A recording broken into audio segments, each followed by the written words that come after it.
We'll start with the first Suicide album. Originally came out in 1977, self-titled. Suicide is just two people, Alan Vega and Martin Rev. Alan Vega does vocals, Martin Rev on the drum machines and synths and all that stuff. The album co-produced by Craig Leon, who worked with dub musicians like Lee Perry and applied those sort of techniques to the record. And basically, this record is like way out there. It's like Suicide was one of the first, and maybe the first band who ever used the word punk to refer to themselves, but it's like strangely like post-punk and right. Like, is that even possible? I don't know, but they're so punk, they're post-punk before punk began. It's just like minimalist electronics and just these like super repetitive minimal like beats through I guess a drum machine. It just, a lot of times it just sounds like tape hiss in the background. Like, honestly, it's pretty unlike anything else. I can't think of another non-Suicide album that sounds anything like this one. Yeah, I mean, I guess they're kind of considered part of like this CBGB's New York punk scene, and I imagine, and kind of like salivate imagining, that they probably knew and were friendly with the guys from Television, the Ramones, all this cast of characters at that time. But they are such outliers, you know what I mean? Like, they are, I think, much weirder, like you said. And what's kind of interesting about the sound of this album, and the Pitchfork review goes into some kind of interesting depth on this. They were basically a punk band, and their live shows were quite aggressive. Alan Vega would end up, screaming and shouting a lot, and the music would still be quite like weird and robotic, but it would get quite loud, and he's like screaming, and he would get violent with the audience and stuff. And so for the record, recording it, it's like they made it very quiet and like subdued throughout most of it, and it's like totally different from what I guess their early live shows were. But it's almost like the other side of the same coin, and it like works just as awesomely. You know what I mean? Yeah, but I think that happened a lot in that time period, where like a band's live show and their albums were like completely different. Like Joy Division was like way more of a punk band live than how they sound on record and stuff. So I think that was just kind of like people were learning how to use the studio correctly, or as it's an instrument in and of itself. So I think that's kind of just a treasure of the times. Yeah, but I also think that this album is super interesting because of those kind of dub connections, where the studio is used and like to really build like this amazing atmosphere. But Darin, what about you? Did you were you familiar with this before this review? No, I hadn't heard of the band or anything related to them. So I checked out the review, and kind of the way Pitchfork described and the way you sort of described it, Gabe, these live shows definitely sound very theatric, definitely sound very interesting, like a once in a lifetime sort of experience. And I guess that's probably impossible really to capture that kind of thing in a studio, because I think a lot of those antics kind of come from having a crowd to interact with, and obviously you don't really have that in a studio. Right. So it's probably best that they didn't. It doesn't really seem like they were trying to emulate that in the studio, which is probably a good thing. But overall, my impression of the album was not, I don't think, nearly as favorable as Pitchfork's or as you guys. I didn't really enjoy it very much. There's not a single guitar on that record. You can't stand it. Well, I was very curious, because like I've known Suicide forever. I think me and Dan have both gone through many phases of like just getting obsessed with that early punk scene, which is endlessly fascinating. But I just was trying to imagine, Darin, like, what is it like to hear this record for the first time? Like, was it freaking you out, Darin? Well, I would say that, like, starting with Ghostwriter, it wasn't at all what I was expecting it to sound like. And what I mean by that is, I didn't really expect the repetitiveness of it. And it kind of gave me a lot of it made me think of Swans, and maybe that was just because we had listened to so much Swans the last like couple of weeks. And then, I admit that there was like kind of like a Velvet Underground sort of feel in the way that, is it who does the vocals? Is it Vega or Alan Vega? Vega. So the way he would like sing and then talk kind of through some of his lyrics was sort of interesting, kind of reminded me of like Lou Reed a little bit. And then I got to Frankie Teardrop.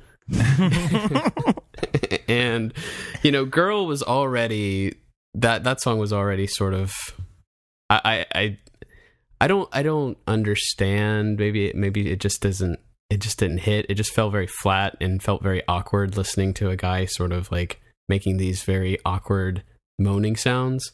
But then Frankie Teardrop really took it to a whole different level. And like, I sort of, I definitely appreciate the impact that this sort of band has. And I appreciate the fact that like, I've never really heard anything like this, which is pretty cool considering how old it is. But for me, it just wasn't something I was like, oh man, can't wait to hear that one again, Yeah, I mean, it's a hell of a trip, this record, because it's got these like weird, 50s style like melodies that they are almost like doing like a Dada take on or something, like a deconstructionist take on like 50s music. And to some extent, like all the punk guys from that early era were kind of doing similar things, but this is like so like to such an extreme, and it's like they're making fun of 50s music, but it's like so unsettling. And then all of a sudden you get to like Frankie Teardrop, and it's like, you've had like these just few minute like sort of quick little things, and then you get this 10-minute track that I don't know. Can you give the narrative rundown, Dan? Yeah, well, I mean, like the song is about a factory worker who is too poor to take care of his family, and so that drives him insane. He murders them, kills himself, and then the song follows him into hell. Is what it's supposed to be. And I love Pitchfork, actually, they refer to it as Taxi Driver the Musical on their that's greatest 70s album list, which is strangely apt. Yeah, it kind of is. And, so my theory is that this just hit too close to home to Darin, that like he's a family man, and he's a struggling factory worker. Yeah, and if he ever fell on hard times, he's like, what if I snapped like Frankie? And I think the song he starts saying stuff like "we're all Frankie" and stuff like that. I just feel like that gave Darin the willies. I just love that, like me and Darin basically have like the complete opposite reaction to that song. I think that is not only the best song on this album, as most fans probably do, but that is like one of the greatest songs ever written. It's just, it's so crazy and just so different. It's like a completely like new thing, and that's something I love. I was sort of thinking of like, other sort of very theatrical like songs similar to this, and I actually thought of like The Doors, and I thought of The End, sort of Jim Morrison's take on kind of telling a crazy sort of story. But there's just such a huge difference between the two of them, you know what I mean? Yeah, the End is kind of the dad version of Frankie Teardrop. I think that's on target. It's definitely radio friendly. I don't know. I mean, I wouldn't call the Doors dad rock. Yeah, I was just messing with them. I love the Doors. I think the Doors are fantastic, and actually like it's really underappreciated like what an influence Jim Morrison had on the punk scene, you know what I mean? Yeah. I think just like people like Ian Curtis, Iggy Pop, whatever, they're like, they must have been obsessed with Jim Morrison, and I think that's really cool, actually. And I do I like that comparison. I hadn't thought of it before and hadn't connected it directly to Suicide, but I do kind of see that. And the other thing I want to say is like, yeah, you can feel these kind of influences, but like we've been saying, this is like such a unique sounding record, and maybe we should save some of this for the second album, because I think it applies there just as much. But like, it feels so influential. Like, it just feels like this album that just not everybody knows, but that I feel like everybody should know, because I just feel its fingerprints on all of post-punk, which then influences like all of 80s, all of electronic music. I just feel like this album is huge. Do you agree with me, Dan? Yeah, completely. It's like if you don't directly know this album, you do know it, in the third degree or so. An album you like was inspired by somebody who was inspired by this at the very least, if not directly. So yeah, that's completely apt. Well, let's I guess real quick before we move on to the other one. This one got a 9.1 BNR. Pitchfork sort of reviewed them together, but gave them separate scores, and so a 9.1 best new reissue. Do we agree with that score?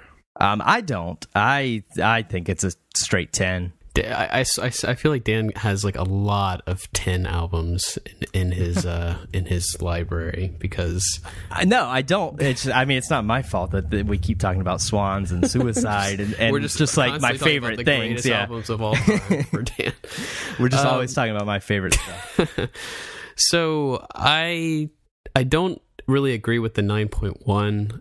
I definitely understand that it's an important album, and it definitely sounds like an album that everybody needs to hear. If you are a lover of music, any kind of music really, even if it's something that ultimately you don't really end up liking, kind of as like Dan and Gabe have both pointed out, like the sort of historical importance, like the impact of the sound that they started is just so huge that you can't not listen to it. So I would say, like at least like an 8.5, but definitely something like as a best new reissue, sure. Is it a classic? Absolutely. People should certainly listen to it, but it's not for everybody. I cannot disagree with that at all, but I think I would give it a 10 as well. To hear the rest of our discussion, check out our website, metaforkmusic.com, or search us out on iTunes, Metafork Music.